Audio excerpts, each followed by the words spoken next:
Douglas Allen Bickford. It is the 10th of May, 2022. It's going to be another great day.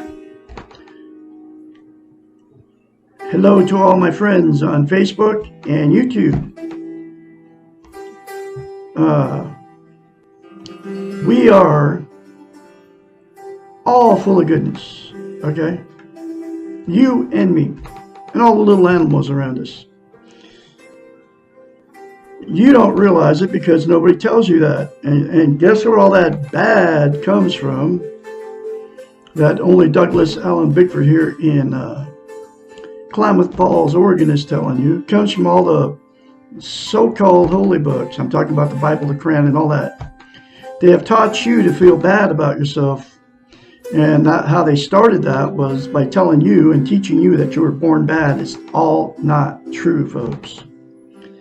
Those things were, all those holy books, so-called holy books, were written by man to control you through fear, period. That's the bottom line.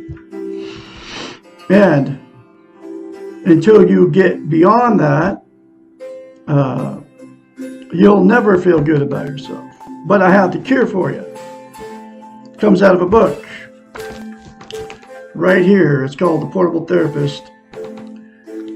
Her name is Dr. Susanna McMahon. She's a psychiatrist, a therapist, a counselor many years. She's 73, lives in Texas, okay, with her husband. She wrote this book back in the 90s. It was published in 1992. Every chapter in it talks about, every lesson in it, it doesn't have chapters, but I call them chapters, or lessons. Every lesson in it talks about how we've been trained and taught not to love ourselves. As a psychiatrist, she knew that. She figured it out 30 years ago, folks. Now it's 1,000 times worse with the Facebooks and all the social media, the Instagram, the YouTube, right here where I'm broadcasting on. You know, there's a church on every street corner in America, all over the planet, actually. I got 4 of them just on the one road I live on, or maybe even 5 of them. One road in the Mills Edition. But anyway, that's how they've trained us not to love ourselves, okay, through the religions. And the big one is we were born bad. It's not true. You're full of goodness right now, just like I am, okay? But anyway, so she came up with a concept, okay, for her clients because she knew they didn't have self-esteem. They would hire her as a psychiatrist to fix their messed up minds. That's what psychiatrists do, because she went to school for 10 years to get her doctorate in psychology. She also has a master's in philosophy, right? So she knows how the brain works. That's what psychiatrist is. Okay, and this is Bubbles. Come here. She's one of my rescue kitty cats. Say hi, Bubbles. Anyway, she's a little cutie, isn't she? Ah! Okay, you gotta go, girl. I love you. Okay, so where was I? So anyway, wow. Completely threw me off, folks. But I'm live and I'm not perfect, okay? So, we've been trained and taught not to love ourselves, and it comes from all the holy books. Always, just like I said, those things are all man-written by man to control you through fear. It's evil people. It's like the creator of Facebook. What's his name? I don't know the guy's name. Okay, but anyway, that guy. He's evil too. He's also very filthy rich, just like all the evil, most of the evil people that do all this stuff to us are filthy rich. Think about the Catholic Church, folks. All the churches are the same, okay? But anyway, So she came up with a concept to give her clients self-esteem, because in order to get a healthy mind, you have to have self-esteem. What self-esteem is, it's also known as self-love, self-confidence, self-worth. It's how you feel about yourself inside. But most people don't even know what it even is, because nobody's teaching it. And that's why Douglas Allen Bickford here in Klamath Falls, Oregon, broadcasting out of my 105-year-old house here from my workstation, is I'm teaching self-esteem. I'm telling you how to get it. I'm telling you how simple it is. And I'm telling you how important it is. But here's what self-esteem is. You have that, you know how you get in a new relationship, you have that good feeling towards that other person. When the relationship's brand new, both of you are like the same way towards each other. It feels good. I've been in that position many times. And anyway, so I'm single today, okay. Because of having no self-esteem. But anyway, I have it now, I'm full of it. Because of this technique, okay. So what's self-esteem is that feeling that you have towards that other person when it's a brand new relationship, as towards yourself, that good feeling. And psychiatrist Dr. Susanna McMahon came up with a concept to give it to her clients, because she knew, she's had thousands of them, she knew that they didn't have self-esteem because nobody was teaching it, how to get it. So anyway, here's that very simple concept. Excuse me. You look at yourself in the mirror. We're in front of the mirror every day. You look at yourself in the mirror in the morning or whenever you're in front of the mirror. Say 4 things to yourself. Say, I love you. Say, I love my inner child. Say, I'm worthy to be loved. Say, I'm worthy to love. And say, I'm full of goodness. That will give you self-esteem, okay? That good feeling towards yourself like you have towards that other person. If you do it and you keep saying it, it's not going to do you any good to say it just a few times. If you're going to say it, you got to say it the rest of your life. Take less than 10 seconds. I love Douglas Allen Bickford. I love my inner child. I'm worthy to be loved. I'm worthy to love. I am full of goodness. Less than 10 seconds, folks, will change you from the inside out. It will give you self-worth, self-confidence, self-esteem, self-love. I promise you.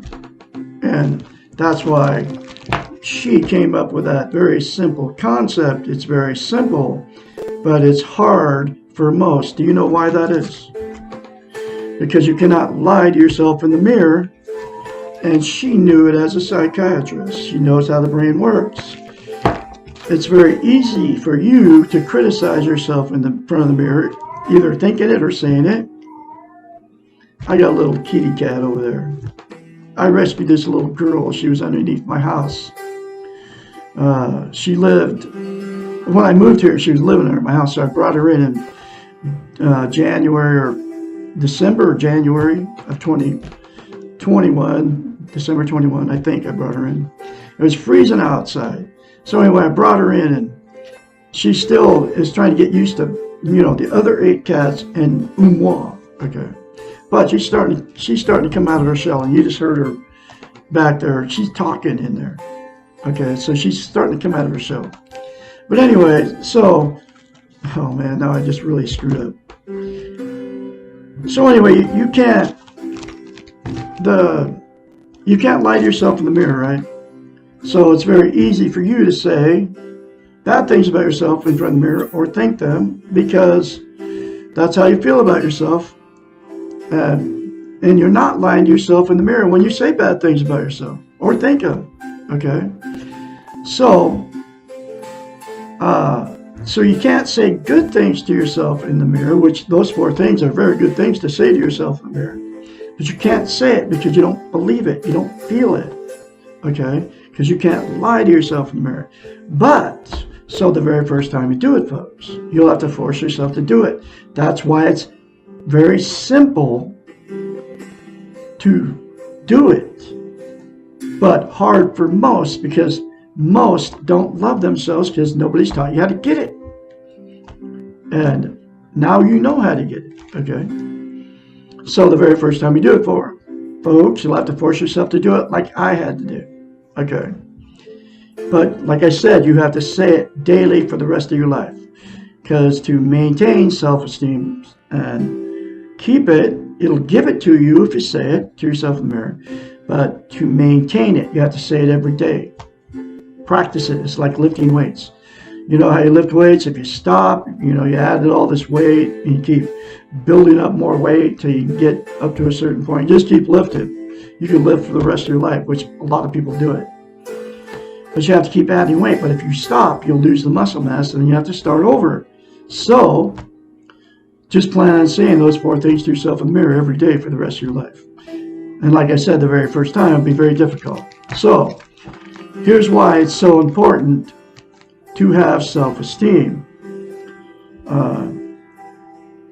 You can't love without it. You can't be loved without it. And you also cannot be content. What content means is you feel good about how, where, and what you are. Okay? And it's also known as internal peace. Okay? You can't have it unless you attain self-esteem and maintain it. Okay? So what people use to try to be content is, there's 10 things: drugs, alcohol, sex, food, television, religion, gambling, another person, material possessions, or money. Okay? Those 10 things are outside of yourself. Okay? They're known as externals. Okay? They will make you content temporarily, but they'll never make you content permanently, like attaining and maintaining self-esteem will. Okay? And you know that feeling, that good feeling when you use all those 10 things, always is temporary. It never lasts. Okay? Doesn't matter which one it is, they're all the same. And the absolute only thing that will give you self-esteem and make you permanently content is to attain and maintain self-esteem by the 4 things to yourself in the mirror daily without fail. Very simple, folks. Less than 10 seconds out of your life a day when you're in front of the mirror anyway, criticizing yourself. Okay? That can change your whole world by attaining and maintaining self-esteem. And the other thing is, you can't love without it, and you can't be loved. So what happens is, there's people that don't have self-esteem will attract each other. So you marry or you just get with somebody that doesn't have it because you don't have it. And you can't have a healthy relationship without self-esteem, because you have to love yourself first before you ever get in another relationship. And our training has taught us we have to love other people before we love ourselves. Okay? And that comes out of her book too. Okay? Every chapter, every lesson talks about how we've been trained to not to have self-love. And that's just one of the ways they've done it. Okay? Comes through the television, comes through all the, the YouTubes and the Facebooks and, all the social media. And none of you know, this is the first time that anybody's ever told you any of this information. Okay? So what happens with 2 people with no self-esteem, right? They get in relationships. At first it feels good. You all know that good feeling. Okay? We've all had it many times. But then, as soon as you move in together and all this stuff happens, starts happening in daily life and all that, then that good feeling goes away. So then what happens is, with people no self-esteem, then the relationship becomes toxic. Okay? The fights, the arguments, the cheating, the drinking, the drug use, and all that going on in toxic relationships. Yelling and screaming at each other, calling each other names and all that stuff. And then sometimes it gets physical too, Emotional, sexual, and physical abuse start happening between 2 people with no self-esteem. So then what happens because of that? You split up or you get divorced if you married them, right? And then what happens is those 2 same people, number one, they'll go blame the other person for all of it. It's the other person's fault. They tell all their family and friends because it makes them feel good to have all their family and friends go, oh, they were terrible to you and all this stuff, right? But both people are doing the same thing. And then both of those people, they won't attain self-esteem because nobody's teaching them how to get it. And they'll go back, get out, and get in another relationship. And the exact same thing will happen in that relationship without self-esteem. The only way to get a healthy relationship is to attain self-esteem before you get in another relationship. Okay? Y'all know what I'm talking about. It's why I've been married 4 times. It's why you've been married more than once. It's why you've had many failed relationships. Okay? The second thing that'll happen with 2 people without self-esteem is you'll stay stuck. They'll just stick it out no matter what. And they'll stay stuck in that toxic relationship because they're afraid to leave. They don't want to be a failure. They have nowhere to go. They don't want to be alone. And they don't want all the shunning of all their family and friends. Go, oh, wow, you couldn't make it, right? Because you know what I'm talking about with all that, too, right? I always loved these toxic relationships because I couldn't stand all the fights and arguments, but I had no idea why I've been married 4 times and divorced 4 times until I attained and maintained self-esteem, which I say those things daily to myself in the mirror, every day without fail. The more I say it, the more I get it, and the more I feel good about myself. Okay? But anyway, so then you stay together forever, and you all know what I'm talking about. The grandparents, the parents have been together forever, but you've seen all the stuff that's been happening. Then it all just gets swept under the rug. Okay? Oh, that's just mom and dad, or that's just grandma and grandpa, or great-grandma and great-grandpa. That's just the way they are. And they're calling each other names and all that stuff. And you witnessed all this stuff as kids, okay? There's a lot of people doing that, okay? 2. Then they brag about, oh, we've been together 70 years. You know, isn't it they just ignore all the stuff, and everybody ignores all the stuff that's happened. The emotional, physical, and sexual abuse by all these people. By the 2 people, the parents or the grandparents or the great-grandparents or whatever. So anyway, then the last thing that will happen is 2 people without self-esteem that have been in many failed relationships, marriages, will just be alone. They just go, screw it. I can't find anybody to get along with. And they'll just, they won't bother anymore, okay? You see them out and about, these older people, right? They don't do their hair anymore as a woman. They don't even bother putting makeup on. They don't bother combing their hair. I'm talking quite a few people end up like that. I see them all the time here in Klamath Falls, Oregon. It's sad, but not to moi. I'm single now. I have been I'm working on 19 months leaving a toxic relationship. I'm celebrating every day, actually, because I am just the opposite of what I used to be.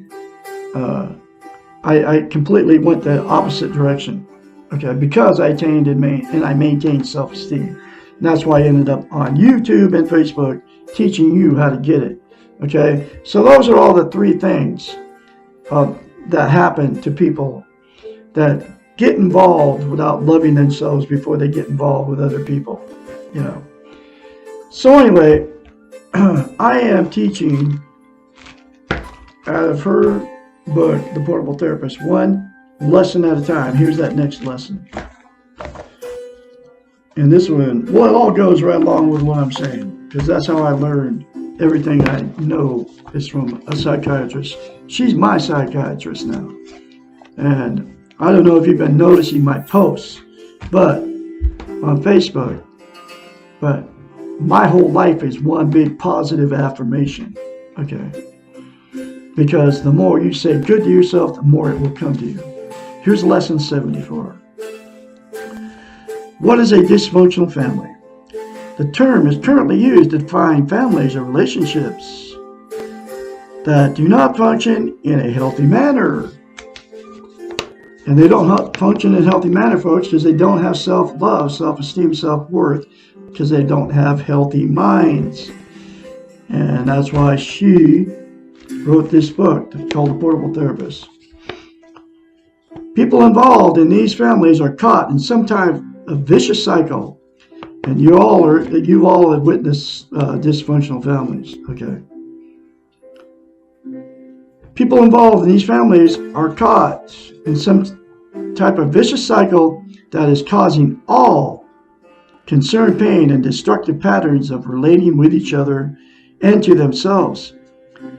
Families with an alcoholic, a drug addict, a member with a personality disorder, or abusive member, a criminal, or any type of destructive person are usually dysfunctional. This term evolved from perceiving the family as a system rather than focusing on the offender's problem. When one person in the family has a major problem, the whole family has the problem, and everyone becomes involved in the mess, man. And the last marriage I was in, this was a very, very, very dysfunctional family that I married into. Thank God I got out of it over 18 months ago. Dysfunction can also occur without an offending person. If there is a big family secret or outside conflict that affects the family in a destructive manner, the family becomes dysfunctional. Everyone in the family becomes a victim in some way of the problem. Unfortunately, too many families today seem to be dysfunctional. These families have too much tension, a lack of meaningful communication, an inability to deal with feelings, a lack of support for each other, unnecessary destructive criticism, a discouraging atmosphere, and the inability for each member to develop and grow in a positive way. The home feels more like a war zone than a safe, secure place. A sure sign that we live in a dysfunctional family is when we hate or are afraid to go home. Frequently, we find splitting among family members, tenuous alliances, and many secrets, and a great deal of backstabbing. Each member of the family learns unhealthy defenses in order to survive. And the children of these families take their faulty training with them into their relationships. My fourth marriage, this woman talked all kinds of trash about her family the very first week I talked to her on the phone before I ever met her. And then it was because of that dysfunctional family that we split up, because she carried it all into our relationship. Okay. But there's billions of you in the same predicament, folks. But the 4 things to yourself in the mirror will let you be able to help you, give you the confidence to remove yourself from dysfunctional families. Each member of the family learns unhealthy defenses in order to survive. And the children of these families take this take this faulty training with them into their relationships. I just read that again, but that's okay. In this way, several dysfunctional families will evolve out of one dysfunctional family of origin. The cycle just continues, folks. Dysfunctional families produce dysfunctional people who then go on to create a dysfunctional family. Family therapists discovered that it is not enough to take the person with the problem out of the family for treatment and then to send the patient back into the dysfunctional system. In order to have positive change, the emphasis must shift to the family and away from the designated problem person. At times, even concerned parties outside the immediate family, close friends, other relatives, helpers who have become involved with the problem must also be involved in the treatment intervention in order for the change to occur. Frequently, a crisis is needed in the family in order to get everyone involved in treatment. The paradox of crisis is that it can often be the most positive event for a dysfunctional family if the crisis precipitates the change process.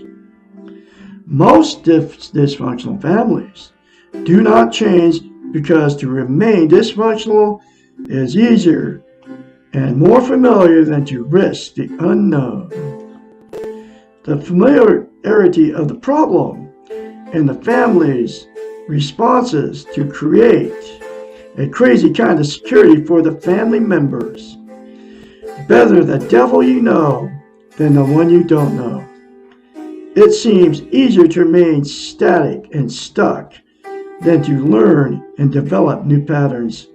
This is a terrible illusion, because dysfunctional relationships require much more energy to maintain than healthy ones. And the effort involved in this maintenance does not produce positive rewards for anyone involved.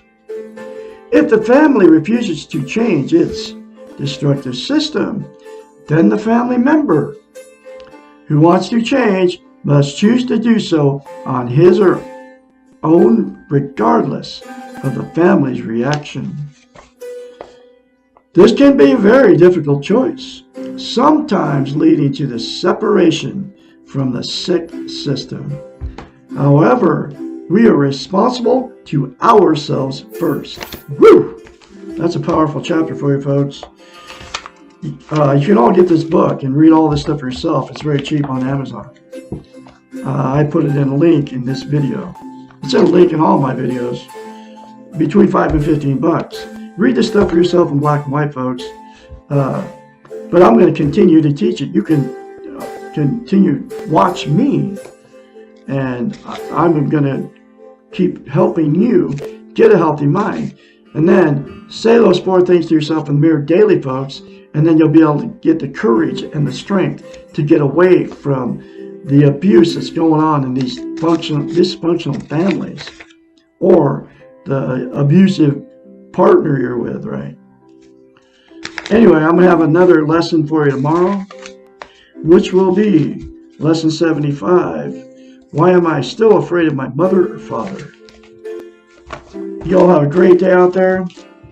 I will be talking to you tomorrow.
Thank you.